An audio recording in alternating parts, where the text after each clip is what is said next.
Hi hello guys, welcome back to Aadya colourful. ನಾನು Suma. Friends, ಇವತ್ತಿನ ವಿಡಿಯೋದಲ್ಲಿ ಒಂದು ಸ್ನ್ಯಾಕ್ಸ್ ರೆಸಿಪಿನ ನಿಮ್ಮ ಜೊತೆ ಶೇರ್ ಮಾಡ್ತಾ ಇದ್ದೀನಿ. ಖಂಡಿತ ಬಾಳೆಕಾಯಿಯಿಂದ ಈ ರೆಸಿಪಿನ ತಯಾರಿಸಿ ತಿಂದರೆ ಮತ್ತೆ ಮತ್ತೆ ತಿನ್ನಬೇಕು ಅನಿಸುತ್ತೆ. ಅಷ್ಟು ಟೇಸ್ಟಿಯಾಗಿರೋವಂತಹ ಒಂದು ಈಸಿಯಾಗಿರೋವಂತಹ ಒಂದು ರೆಸಿಪಿನ ನಿಮ್ಮ ಜೊತೆ ಶೇರ್ ಮಾಡ್ತಾ ಇದ್ದೀನಿ. ಈ ಒಂದು ರೆಸಿಪಿ ಮಾಡೋದಕ್ಕೆ ಮೊದಲನೇದಾಗಿ ಇಲ್ಲಿ ನಾನು ಬಾಳೆಕಾಯಿನ ತಗೊಂಡಿದ್ದೀನಿ. ಸೊ ನೋಡ್ಬೋದು ನೀವು, ನಾನಿಲ್ಲಿ ತಗೊಳ್ತಾ ಇರೋದು ಪುಟ್ಟ ಬಾಳೆಕಾಯಿ. ಸೊ ಇದು ಜಾಸ್ತಿ ದೊಡ್ಡದು ಇರೋವಂತಹ ಬಾಳೆಕಾಯಿ ಅಲ್ಲ. ಸೊ ಮಾಮೂಲಿಯಾಗಿರೋವಂಥ ಮೀಡಿಯಮ್ ಆಗಿ ಬರುತ್ತಲ್ಲ, ಅದೇ ಬಾಳೆಕಾಯಿನ ನಾನು ತೊಗೊಂಡಿದ್ದೀನಿ. ಸೊ ಈ ಬಾಳೆಕಾಯಿನ ತೊಗೊಂಡ ನಂತರ ಒಂದ್ಸಲ ನೀಟಾಗಿ ವಾಶ್ ಮಾಡ್ಕೊಳ್ಳಿ. ವಾಶ್ ಮಾಡಿದ ನಂತರ ನೋಡಿ, ಈ ಥರ ಸೈಡಲ್ಲಿ ಫಸ್ಟು ಆ ತೊಟ್ಟನ್ನು ಎಲ್ಲ ಕಟ್ ಮಾಡ್ಕೊಳ್ಳೋಣ. ಓಕೆ, ಈ ರೀತಿ ಕಟ್ ಮಾಡಿದ ನಂತರ ನಾನಿವಾಗ ಇದನ್ನು 4 ಪೀಸಾಗಿ ಮಾಡ್ಕೊಳ್ತೀನಿ. ಸೊ ಖಂಡಿತವಾಗ್ಲೂ ತುಂಬ ಟೇಸ್ಟಿಯಾಗಿ ಇರುತ್ತೆ ಈ ಒಂದು ರೆಸಿಪಿ. ಸೊ ಫ್ರೆಂಡ್ಸ್, ನೀವು ಯಾರಾದರೂ ಫಸ್ಟ್ ಟೈಮ್ ನನ್ನ ಚಾನಲ್ಗೆ ವಿಸಿಟ್ ಮಾಡಿದರೆ ಪ್ಲೀಸ್ ನನ್ನ ಚಾನಲ್ನ ಸಬ್ಸ್ಕ್ರೈಬ್ ಮಾಡ್ಕೊಳ್ಳಿ, ಹಾಗೆ ಲೈಕ್ ಮಾಡಿ ಮತ್ತು ಶೇರ್ ಮಾಡಿ ಫ್ರೆಂಡ್ಸ್. ಓಕೆ, ಸೊ ನೋಡ್ಬೋದು ಈ ರೀತಿಯಾಗಿ ನಾನು ಕಟ್ ಮಾಡ್ಕೊಳ್ತಾ ಇದ್ದೀನಿ. ಬೇಕು ಅಂದರೆ ನೀವು ಇನ್ನು ಸಣ್ಣಗೆ ಕೂಡ ಕಟ್ ಮಾಡ್ಕೊಳ್ಬೋದು. ನಿಮಗೆ ಹೇಗೆ ಬೇಕೋ ಆ ರೀತಿಯಾಗಿ ಕಟ್ ಮಾಡ್ಕೋಬೋದು. ಸೊ ಇಲ್ಲ ಸ್ಲೈಸ್ ರೀತಿ ಕಟ್ ಮಾಡ್ಕೊಳ್ತೀವಿ ಅಂದರೆ ಹಾಗೆ ಕೂಡ ನೀವು ಕಟ್ ಮಾಡ್ಕೊಳ್ಬೋದು, ಯಾವುದೇ ರೀತಿ ತೊಂದರೆ ಇಲ್ಲ ಫ್ರೆಂಡ್ಸ್. ಓಕೆ, ಇವಾಗ ಈ ರೀತಿಯಾಗಿ ನಾನು ಸಿಪ್ಪೆನ ಬಿಡಿಸ್ಕೊಳ್ತೀನಿ. ಬೇಕು ಅಂದರೆ ಫಸ್ಟೇನೆ ನೀವು ಸಿಪ್ಪೆ ಎಲ್ಲ ತೆಗೆದು ನಂತರ ಕೂಡ ಇದನ್ನು ಈ ರೀತಿ ಕಟ್ ಮಾಡ್ಕೊಳ್ಬೋದು. ಆದರೆ ಈ ರೀತಿ ನಾವು ಕಟ್ ಮಾಡ್ಕೊಂಡು ನಂತರ ಸಿಪ್ಪೆ ತೆಗೆದ್ರೆ ಈಸಿಯಾಗಿ ಸಿಪ್ಪೆ ಬರುತ್ತೆ ಅಂತ ಹೇಳಿ, ಹಾಗಾಗಿ ಅಷ್ಟೇ. ನೋಡಿ, ಈ ರೀತಿ ನಾನು ಬಿಡಿಸ್ಕೊಳ್ತಾ ಇದ್ದೀನಿ. ಇದು ತುಂಬ ಈಸಿ ಅನ್ನಿಸ್ತು ನನಗೆ. ಸೊ ಹಾಗಾಗಿ ಈ ರೀತಿಯಾಗಿ ನಾನು ಸಿಪ್ಪೆನ ತೆಗಿತಾ ಇದ್ದೀನಿ. ನಿಮಗೆ ಯಾವುದು ಕಂಫರ್ಟ್ ಇರುತ್ತೋ ಆ ರೀತಿಯಾಗಿ ನೀವು ಮಾಡ್ಕೋಬೋದು. ಸೊ ನೋಡಿ, ಹೀಗೆ ನಾನು ಬಿಡಿಸಿ ಈಗ ರೆಡಿ ಮಾಡಿ ಇಟ್ಕೊಳ್ತೀನಿ. ಎಲ್ಲ ಒಂದು ಬನಾನಾ ಪೀಸಸ್ನ ಕಟ್ ಮಾಡ್ಕೊಳ್ತೀನಿ. ಇದೇ ರೀತಿ ಕಟ್ ಮಾಡ್ಕೊಳ್ತೀನಿ. ಬೇಕು ಅಂದರೆ ನೀವು ಇನ್ನೂ ತೆಳ್ಳು ಕೂಡ ಮಾಡ್ಕೋಬೋದು. ಇದನ್ನು ಅಕಸ್ಮಾತ್ ಬೇಕು ಅಂದರೆ ಇನ್ನೂ ದಪ್ಪ ಕೂಡ ಕಟ್ ಮಾಡ್ಕೋಬೋದು. ಓಕೆ, ನೋಡಿ ಈ ರೀತಿ ಕಟ್ ಮಾಡಿ ಫಸ್ಟು ನಾವು ಇದನ್ನು ನೀರಿಗೆ ಹಾಕ್ಕೊಳ್ಬೇಕು. ಸ್ವಲ್ಪ ಅದರಲ್ಲಿ ಹಾಲಿನ ಅಂಶ ಇರುತ್ತೆ, ಸೊ ಅದು ಹೋಗಲಿ ಅಂತ ಅಷ್ಟೇ. ಸೊ ಒಂದು ಬೌಲ್ ತೊಗೊಳ್ಳೋಣ ಫ್ರೆಂಡ್ಸ್. ಈಗ ಒಂದು ಬೌಲಿಗೆ 1 ಕಪ್ ಆಗುವಷ್ಟು ಕಡಲೆ ಹಿಟ್ಟನ್ನು ಹಾಕ್ಕೊಳ್ತಾ ಇದ್ದೀನಿ. ನಾವು ಬೋಂಡಾ ಬಜ್ಜಿಗೆ ಉಪಯೋಗಿಸ್ತೀವಲ್ಲ, ಅದೇ ಕಡಲೆ ಹಿಟ್ಟು 1 ಕಪ್ ಆಗುವಷ್ಟು ಕಡಲೆ ಹಿಟ್ಟನ್ನು ಹಾಕ್ಕೊಂಡು ಒಂದು 2 ಟೇಬಲ್ ಸ್ಪೂನ್ ಆಗುವಷ್ಟು ಅಕ್ಕಿ ಹಿಟ್ಟನ್ನು ಹಾಕ್ಕೊಳ್ತಾ ಇದ್ದೀನಿ. ರೊಟ್ಟಿಗೆ ಉಪಯೋಗಿಸ್ತೀವಲ್ಲ ಅದೇ ಅಕ್ಕಿ ಹಿಟ್ಟು. ಸೊ ಅಕ್ಕಿ ಹಿಟ್ಟನ್ನು ಮನೆಯಲ್ಲೇ ಕೂಡ ನೀವು ತಯಾರಿಸ್ಕೋಬೋದು. ತಯಾರಿಸುವಂಥ ವಿಧಾನ ನಾನು ಸುಮಾರು ವಿಡಿಯೋದಲ್ಲಿ ತಿಳಿಸ್ಕೊಟ್ಟಿದ್ದೀನಿ. ಸೊ ಅಕ್ಕಿನ ತೊಳೆದು ನಾವು ಫ್ಯಾನಲ್ಲಿ ಅಥವಾ ಬಿಸಿಲಲ್ಲಿ ಒಣಹಾಕಿ ನಂತರ ಪೌಡರ್ ಮಾಡಿಕೊಂಡ್ರೆ ಅದೇ ಅಕ್ಕಿ ಹಿಟ್ಟು ರೆಡಿ ಆಗುತ್ತೆ. ನಂತರ ರುಚಿಗೆ ತಕ್ಕಷ್ಟು ಉಪ್ಪನ್ನು ಹಾಕ್ಕೊಂಡಿದ್ದೀನಿ ಇವಾಗ. ಹಾಗೆ ಒಂದು 1/4 ಟೀ ಸ್ಪೂನ್ ಆಗುವಷ್ಟು ಅರಿಶಿನ ಪೌಡರ್, ಅಡುಗೆ ಅರಿಶಿನ ಹಾಕ್ಕೊಳ್ತಾ ಇದ್ದೀನಿ. ಹಾಗೆ ಇವಾಗ ಖಾರಕ್ಕೆ ನಾವು ಅಚ್ಕಾರದ ಪುಡಿನ ಹಾಕ್ಕೊಳ್ಳೋಣ. ಸೊ ನಿಮ್ಮ ಖಾರಕ್ಕೆ ಅನುಗುಣವಾಗಿ ನೀವು ಉಪಯೋಗಿಸ್ಬೋದು. ನಾನಿಲ್ಲಿ ಸುಮಾರು 1 ಸ್ಪೂನ್ ಆಗುವಷ್ಟು ರೆಡ್ ಚಿಲ್ಲಿ ಪೌಡರ್ನ ಹಾಕ್ಕೊಳ್ತಾ ಇದ್ದೀನಿ ಫ್ರೆಂಡ್ಸ್. ನೋಡಿ, ಇದಕ್ಕೆ ನಿಮಗೆ ಸ್ವಲ್ಪ ನಾನು ಅಜ್ವೈನ್ ಹಾಕ್ಕೊಳ್ತೀನಿ. ಅಜ್ವೈನ್ ಇದ್ದರೆ ಉಪಯೋಗಿಸಿ, ಇಲ್ಲ ಅಂತಂದರೆ ನೀವು ಜೀರಿಗೆ ಕೂಡ ಹಾಕ್ಕೊಳ್ಬೋದು, ಅಥವಾ ಜೀರಿಗೆ ಪೌಡರ್ ಇದ್ದರೆ ಕೂಡ ಹಾಕ್ಕೊಳ್ಬೋದು, ಅಥವಾ ಸೋಂಪು ಇದ್ದರೆ ಸೋಂಪು ಕೂಡ ಹಾಕ್ಕೊಳ್ಬೋದು. ಓಕೆ, ಸೊ ಈಗ ಅಜ್ವೈನ್ ಸ್ವಲ್ಪ ಹಾಕಿದ ನಂತರ ಇವಾಗ ಇದನ್ನು ಮಿಕ್ಸ್ ಮಾಡ್ಕೊಳ್ಳೋಣ.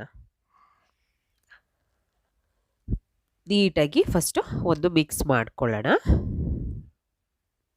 ಈ ರೀತಿಯಾಗಿ ನಾನು ಮಿಕ್ಸ್ ಮಾಡ್ಕೊಳ್ತೀನಿ. ಖಂಡಿತ ಈ ಒಂದು ಚಳಿಗೆ ಸಂಜೆ ಹೊತ್ತು ಏನಾದರೂ ತಿನ್ನಬೇಕು ಅನ್ನಿಸ್ದಾಗ ನಮಗೆ ಯಾವ್ದ್ಯಾವ್ದು ಹೊಸ ಸ್ನ್ಯಾಕ್ಸ್ಗಳು, ಯಾವ್ಯಾವ ಸ್ನ್ಯಾಕ್ಸ್ ಇದ್ದಾವೆ ಅಂತ ನೆನಪು ಮಾಡ್ಕೊಳ್ತಾ ಇರ್ತೀವಿ. ಸೊ ಅಂತಹ ಟೈಮಲ್ಲಿ ಖಂಡಿತ ಈ ಬಾಳೆಕಾಯಿ ಚಿಪ್ಸನ್ನು ಒಂದ್ಸಲ ತಯಾರಿಸಿ, ನಿಮಗೆ ತುಂಬ ಇಷ್ಟ ಆಗುತ್ತೆ ಬಾಳೆಕಾಯಿ ಬಜ್ಜಿ. ಸೊ ಬಾಳೆಕಾಯಿಯನ್ನು ಉಪಯೋಗಿಸಿ ಮಾಡೋದು, ಅದರ ಟೇಸ್ಟ್ ಸೂಪರ್ ಇರುತ್ತೆ ಫ್ರೆಂಡ್ಸ್. ಖಂಡಿತವಾಗ್ಲೂ ನೀವು ಬೇಕಿದ್ರೆ ಒಂದ್ಸಲ ಬಾಳೆಕಾಯಿನ ತಂದು ಅದನ್ನು ಒಂದು 2ರಿಂದ 3 ದಿನದವರೆಗೂ ಕೂಡ ರೆಡಿ ಮಾಡಿ ನೀವು ಸ್ಟೋರ್ ಮಾಡಿ ಅದನ್ನು ಇಟ್ಕೊಳ್ಬೋದು. ಸೊ ನೋಡಿ, ಇವಾಗ ಸ್ವಲ್ಪನೇ ನೀರನ್ನು ಹಾಕ್ಕೊಳ್ತಾ ಹಿಟ್ಟನ್ನು ನಾನು ಕಲಿಸ್ಕೊಳ್ತಾ ಇದ್ದೀನಿ. ಈ ರೀತಿಯಾಗಿ ಒಂದೇ ಸಲ ಜಾಸ್ತಿ ನೀರನ್ನು ಹಾಕ್ಕೊಳ್ಬೇಡಿ. ಬಜ್ಜಿಗೆ ನಮಗೆ ಎಷ್ಟು ಬೇಕಾಗುತ್ತೋ ಹಿಟ್ಟು ಆ ರೀತಿಯಾಗಿ ಹಿಟ್ಟನ್ನು ಕಲಿಸ್ಕೋಬೇಕು. ಜಾಸ್ತಿ ತೆಳ್ಳಗೆ ಮಾಡ್ಕೋಬಾರ್ದು, ಹಾಗಂದ್ರೆ ಜಾಸ್ತಿ ಗಟ್ಟಿ ಇದ್ರೂ ಕೂಡ ಚೆನ್ನಾಗಿ ಬರೋದಿಲ್ಲ. ಈ ರೀತಿ ಕೈಯಲ್ಲೇ ನಾನು ಮಿಕ್ಸ್ ಮಾಡ್ಕೊಳ್ತಾ ಇದ್ದೀನಿ.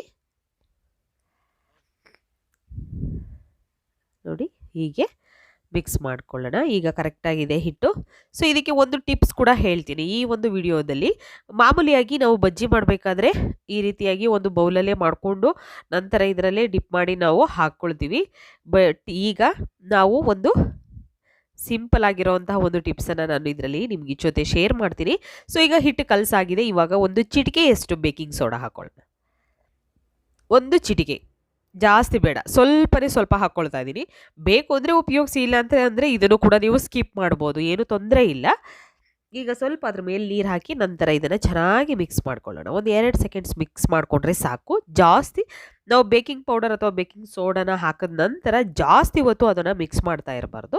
ಒಂದು ಸಲ ಈ ರೀತಿ ನೀಟಾಗಿ ಮಿಕ್ಸ್ ಮಾಡಿ ಹಾಗೆ ಬಿಟ್ಬಿಡಬೇಕು. ನೋಡಿ ಈ ರೀತಿಯಾಗಿ ಮಿಕ್ಸ್ ಆಗಿದೆ. ಈಗ ಒಂದು ನೀರು ಕುಡಿಯುವಂತಹ ಲೋಟನ ತಗೊಳ್ತೀನಿ ನಾನು. ನೋಡ್ಬೋದು, ಈ ರೀತಿಯ ಒಂದು ಲೋಟಕ್ಕೆ ಈ ಒಂದು ಹಿಟ್ಟನ್ನು ಹಾಕ್ಕೊಳ್ಳೋಣ. ಹಿಟ್ಟನ್ನು ಹಾಕಿದ ನಂತರ ಇದರಲ್ಲಿ ಬಜ್ಜಿನ ಹೇಗೆ ಮಾಡೋದು ಅಂತ ತಿಳಿಸ್ಕೊಡ್ತೀನಿ. ಖಂಡಿತ ತುಂಬಾ ಬೇಗ ಆಗುತ್ತೆ, ತುಂಬ ಈಸಿ ಆಗುತ್ತೆ ನಿಮಗೆ. ಒಂದು ಜಾಸ್ತಿ ಟೆನ್ಷನ್ ಇರೋದಿಲ್ಲ. ಓಕೆ, ಸೊ ಬಾಳೆಕಾಯಿ ನೋಡಿ ಈ ರೀತಿ ನಾನು ಕಟ್ ಮಾಡ್ಕೊಂಡಿದ್ದೀನಿ. ಕಟ್ ಮಾಡಿ ಒಂದು ಬೌಲಿಗೆ ನೀರಿಗೆ ಹಾಕಿ ಅದನ್ನು ಸ್ವಲ್ಪ ಉಪ್ಪನ್ನು ಹಾಕಿ ನೀರಿಗೆ ಒಂದು 2 ನಿಮಿಷ ನಾನು ಹಾಗೆ ಅದನ್ನು ಬಿಟ್ಟಿದ್ದೆ.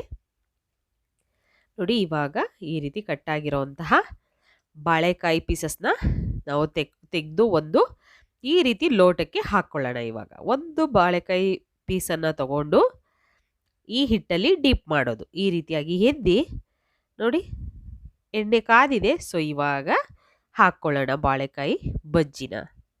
ಸೊ ಈ ಒಂದು ಬಜ್ಜಿ ತಯಾರಿಸೋದಕ್ಕೆ ಜಾಸ್ತಿ ಇಂಗ್ರೀಡಿಯೆಂಟ್ಸ್ ಬೇಕಾಗೋದಿಲ್ಲ. ತುಂಬಾ ಕಮ್ಮಿ ಟೈಮಲ್ಲಿ ಮಾಡುವಂತಹ ಒಂದು ಸ್ನ್ಯಾಕ್ಸ್ ರೆಸಿಪಿ. ಸೊ ಯಾವಾಗ ಬೇಕೋ ಆವಾಗ ಮಾಡಿಕೊಂಡು ತಿನ್ಬೋದು ಈ ಒಂದು ಸ್ನ್ಯಾಕ್ಸನ್ನು. ಸೊ ಯಾವಾಗಲೂ ಕೂಡ ಆಲೂಗೆಡ್ಡೆ ಬಜ್ಜಿ, ಹೀರೆಕಾಯಿ ಬಜ್ಜಿ ಎಲ್ಲ ಮಾಡ್ಕೊಂಡು ತಿಂದಿರ್ತೀವಿ. ಆದರೆ ಬಾಳೆಕಾಯಿ ಇದ್ದಾಗ ಖಂಡಿತ ಈ ಒಂದು ಸ್ನ್ಯಾಕ್ಸನ್ನು ತಯಾರಿಸಿ ಖಂಡಿತ ಸೂಪರ್ ಆಗಿರುತ್ತೆ. ರಾ ಬನಾನನ ಉಪಯೋಗಿಸಿ ಮಾಡುವಂತಹ ಒಂದು ಬಜ್ಜಿ ರೆಸಿಪಿ ಇದು. ಸೊ ನೋಡಿ ಈ ರೀತಿಯಾಗಿ ನಾನು ಹಾಕ್ಕೊಳ್ತಿದ್ದೀನಿ. ಜಾಸ್ತಿ ಹಾಕ್ಕೊಳ್ಳೋಕೆ ಹೋಗಬೇಡಿ ಒಂದೇ ಸಲ. ಸೊ ಎಷ್ಟಾಗುತ್ತೆ ಅಷ್ಟು ನೋಡಿಕೊಂಡು ಎಣ್ಣೆಯಲ್ಲಿ ಹಾಕ್ಕೊಂಡು ಇದನ್ನು ನಾವು 2 ಸೈಡ್ ಚೆನ್ನಾಗಿ ಫ್ರೈ ಮಾಡಬೇಕು. ಸೊ ಫ್ರೈ ಮಾಡುವಂಥ ವಿಧಾನ ತುಂಬಾ ಇಂಪಾರ್ಟೆಂಟ್ ಆಗಿರುತ್ತೆ. ಯಾಕೆಂದರೆ ಹೆವಿಯಾಗಿ ನಾವು ಹೈ ಫ್ಲೇಮ್ ಮಾಡಿಬಿಟ್ಟು ಬೇಯಿಸಿರೆ ಖಂಡಿತ ಒಂದು ಕಡೆ ಪೂರ್ತಿ ಕಪ್ಪಾಗುತ್ತೆ, ಒಳಗಡೆ ಬೆಂದಿರೋದಿಲ್ಲ. ನೋಡಿ ಕಲರ್ ಕೂಡ ಅದು ಸರಿ ಅನಿಸೋದಿಲ್ಲ, ತಿನ್ನೋದಕ್ಕೂ ಕೂಡ ಇಷ್ಟ ಆಗೋದಿಲ್ಲ ಅಲ್ಲ. ಹಾಗಾಗಿ ಏನು ಮಾಡೋದು ಅಂತಂದರೆ ಲೋ ಫ್ಲೇಮಲ್ಲಿ ಇಟ್ಕೊಂಡು ನಾವು ಒಂದು 2 ನಿಮಿಷ ಎಕ್ಸ್ಟ್ರಾ ತೊಗೊಂಡ್ರೂ ತೊಂದರೆ ಇಲ್ಲ. ಸೊ ನಿಧಾನವಾಗಿ ನಾವು ಲೋ ಫ್ಲೇಮ್ ಮಾಡಿಕೊಂಡೇ ಬೇಯಿಸ್ಕೋಬೇಕು. ಈ ರೀತಿ ನಮಗೆ ಕಲರ್ ಚೇಂಜ್ ಆಗಬೇಕು, ಗೋಲ್ಡನ್ ಕಲರ್ ಬರಬೇಕು. ಆ ರೀತಿಯಾಗಿ ಆಗೋವರೆಗೂ ನಾವು ಸ್ಟವ್ನ ಲೋ ಫ್ಲೇಮಲ್ಲಿ ಇಟ್ಕೊಂಡು ಬೇಯಿಸ್ಕೊಳ್ಳೋಣ. ಸೊ ನಿಮ್ಗೆ ಯಾರಿಗಾದರೂ ಸ್ವಲ್ಪನಾದರೂ ಈ ವಿಡಿಯೋ ನಿಮಗೆ ಇಷ್ಟ ಆಗಿದ್ದರೆ ಪ್ಲೀಸ್ ಚಾನಲ್ನ ಸಬ್ಸ್ಕ್ರೈಬ್ ಮಾಡ್ಕೊಳ್ಳಿ ಫ್ರೆಂಡ್ಸ್. ಹಾಗೆ ಲೈಕ್ ಮಾಡಿ ಮತ್ತು ಹೆಚ್ಚೆಚ್ಚು ನಿಮ್ಮ ಫ್ರೆಂಡ್ಸ್ ಗ್ರೂಪಲ್ಲಿ ನನ್ನ ವಿಡಿಯೋನ ಶೇರ್ ಮಾಡಿ. ಓಕೆ, ಸೊ ನೋಡಿ ಕಲರ್ ಎಲ್ಲ ಚೇಂಜ್ ಆಗ್ತಿದೆ. ಹೀಗೆಯೇ ನಾವು ಟರ್ನ್ ಮಾಡಿ ಬೇಯಿಸ್ಕೊಳ್ಬೇಕು. ಎಣ್ಣೆಯಲ್ಲಿ ಚೆನ್ನಾಗಿ ಡೀಪ್ ಫ್ರೈ ಮಾಡ್ಕೋಬೇಕು. ಈ ರೀತಿಯಾಗಿ ನಮಗೆ ಮೆಣಸಿನ್ಕಾಯಿ ಬಜ್ಜಿ ಮಾಡ್ತೀವಲ್ವ, ಸೊ ಆ ರೀತಿ ಕಲರ್ ಚೇಂಜ್ ಆಗಬೇಕು, ಅಲ್ಲಿವರೆಗೂ ನಾವು ಬೇಯಿಸ್ಕೋಬೇಕು. ಸೊ ಇದು ಆಗಿದೆ. ಇವಾಗ ಒಂದು ಟಿಶ್ಯೂ ಪೇಪರ್ ಮೇಲೆ ತೆಗೆದಿಟ್ಕೊಳ್ಳೋಣ ಫಸ್ಟು. ನಂತರ ಇದನ್ನು ತಟ್ಟೆಗೆ ನಾನು ಸರ್ವ್ ಮಾಡ್ಕೊಳ್ತೀನಿ. ತುಂಬಾ ಈಸಿಯಾಗಿ ಮಾಡುವಂತಹ ಒಂದು ಬಾಳೆಕಾಯಿಂದ ಈ ರೆಸಿಪಿ ತಯಾರಿಸಿ ತಿಂದರೆ ಮತ್ತೆ ತಿನ್ನಬೇಕು ಅನಿಸುತ್ತೆ. ಬಾಳೆಕಾಯಿ ಬಜ್ಜಿ ರೆಡಿಯಾಗಿದೆ. ನೋಡ್ಬೋದು ನೀವು ಕೂಡ ಮನೆಯಲ್ಲಿ ತಯಾರಿಸಿ ಹೇಗೆ ಬಂತು ಅಂತ ತಪ್ಪದೆ ಕಾಮೆಂಟ್ ಸೆಕ್ಷನಲ್ಲಿ ತಿಳಿಸಿ. ಓಕೆ, ಇವತ್ತಿನ ವಿಡಿಯೋನ ಇಲ್ಲಿಗೆ ಮುಗಿಸೋಣ. ಮತ್ತೆ ಇನ್ನೊಂದು ಹೊಸ ವಿಡಿಯೋ ಜೊತೆ ಬರ್ತೀನಿ. ಬಾಯ್.